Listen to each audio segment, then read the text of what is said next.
Hey guys, Joseph here. We've been working on a couple of dual channel installations lately, but a couple of you asked us if a 3-channel setup would make it significantly more difficult. Now in short, it doesn't. So in today's video, we're going to be showing you how to hardwire install the BlackVue DR750X-3CH Plus dashcam. Now before we begin, go ahead and hit that like and subscribe button to stay up to date on our latest reviews, user guides, and professional installation tips to level up your dashcam experience. Now let's start off by talking about the BlackVue DR750X-3CH Plus. This combines the front, rear, and interior cameras at 1080p Full HD and with BlackVue Cloud features. It's one of our premium dashcam offerings at BlackboxMyCar, and today we're going to be showing you how to hardwire install it into the 2018 Mercedes-Benz E450. Now to start off, hardwiring is optional. If you don't want to use the DR750X 3-channels parking mode, you can use the 12-volt power cable and your car's cigarette power socket for a simpler installation. However, we highly recommend hardwiring to maximize what this 3-channel system has to offer. And if you're installing a dashcam for the very first time, we also recommend purchasing an essential BlackboxMyCar installation kit, which is going to include all the tools you'll need, including a circuit tester, trim removal tool, zip ties, add fuses, and the fuse tabs. Now let's get started.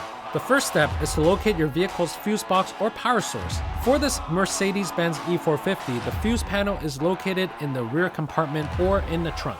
To access the fuse box, carefully open the tailgate and remove the trunk cover. For a lot of European vehicles, the fuse box is located in the rear trunk, making the distance between the fuse box to the front dashcam too long for a regular hardwiring kit. Now for that reason, we had to use an extended hardwiring kit. The extended hardwiring kit requires an extra splicing process that we perform in-house in order to extend the length of a hardwiring kit by 13 feet or 7 meters. Now if you're interested in purchasing one for your car, do talk to us. We're here to help. Now this hardwiring kit consists of 3 wires, the yellow wire for constant, red wire for accessory, and the C wire for the ground bolt. If you're not sure which wire is which, you can always refer to the label on the hardwiring kit itself. Next, what you have to do is take both the red and yellow wires and connect them to their own fuses with the proper fuse tap. You can use a crimping tool or needle nose pliers to connect the circuits. Make sure it's tight because you don't want those connections to loosen over time. And what you can also do is wrap them using electrical tape afterwards to ensure a secure hold. Using your fuse panel guide and a circuit tester, locate an ACC and constant fuse slot. When the ignition is turned on, the ACC fuse slot receives power, whereas the constant fuse slot receives power even when the ignition is turned off, as shown here how the tester lights up. Using pliers, remove the selected fuse from the slot and insert it into the bottom row of the added fuse. This slot supplies power to the existing accessory that you're using. Now remember, the fuse tab that you choose is dependent on the card that you use, from ATO, Micro 2, Low Profile, and Mini Fuse. Do consult your user manual to find out which one is right for you, and also make sure the fuse tab that you're adding to is equal to or lower than the fuse tab you've chosen that's numbered here. For the 2018 Mercedes-Benz E450, we use the mini fuse tab. One more thing, we strongly advise you not to use any of the fuse slots used by any of your vehicle's critical components, such as the airbags and engine modules, for safety reasons. Now once you're set, it's time to route the cable from the rear trunk along the side trims towards the front cam. Next up, let's mount the front camera. This is going right on the front windshield, and we recommend hiding it behind the rearview mirror towards the center to keep it out of sight. Cleaning the windshield is also necessary to ensure that the camera adheres properly. Use a cleaner beforehand like Windex. Now the front windshield has been cleaned and the desired position for your front camera has been set. Slowly remove the adhesive tape's cover on your dash cam. Adhere that on your windshield and press it against it for about 15 seconds to allow it to fully set. Before you continue here, plug that front camera in and then switch on your car ignition to ensure that you hardwired correctly. Your dash cam should turn on when you start your car.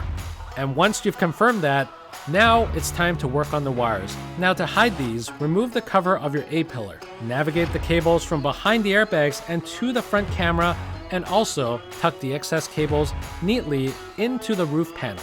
These plastic panels, for the most part, simply pop off if you need to remove them. However, it's always a good idea to do some research on how to properly remove the ones on your vehicle because it's different for each car. Now it's time to mount the interior camera. This is the extra step on top of installing a typical dual channel camera system, but it's no big deal. Like I said, it's just a couple of extra wires that you're gonna have to hide. Now, in terms of placement, we want to make sure it has the best view, so we recommend putting it behind on the left side of the rear view mirror so that it gets a good view of all the passengers. Don't forget to clean that part of the windshield though before having the tiny camera mounted. There's two types of cables here for this BlackVue 3-channel system. One is your mini USB to connect the front to the interior, and then you also have a coaxial cable that connects your front to your rear-facing camera. So now that we've connected our front to the interior, the next step is to tuck the excess wires into the roof panel. Let's move on to the rear camera. Route your cables for the rear camera following the side crevices of your car along the B and C pillars. Wipe the rear windshield first, as you did for the front and interior, before positioning the rear camera at its best angle. We recommend positioning it in the uppermost center of the rear windshield. It's important to note that it should not be installed on the rear defroster grid lines. Now that our cameras are already installed and the wires are well kept, let's go back to the fuse box to clean up the excess wires. You can use electrical tape to keep the excess wires bundled up and then slide them into the panels and then close it and put the covers back on. Finally, all three cameras have been installed, connected to each other, and the main camera has been connected to our vehicle's fuse box. The final step is to start the car and test the 3-channel system's functionality. So that's how you hardwired the BlackVue DR750X-3CH Plus dashcam. With this installed, you can enjoy the parking mode features while also ensuring complete vehicle protection with its front, interior, and rear surveillance capabilities. If you wanted to activate the cloud features, you can purchase the CM100G LTE add-on module with a BlackVue SIM card to enable it. Talk to us if you're interested in this option. We recommend the 3-channel option for Uber, Lyft, and other ride-sharing services where capturing the interior as well as the passengers is required for an additional layer of security.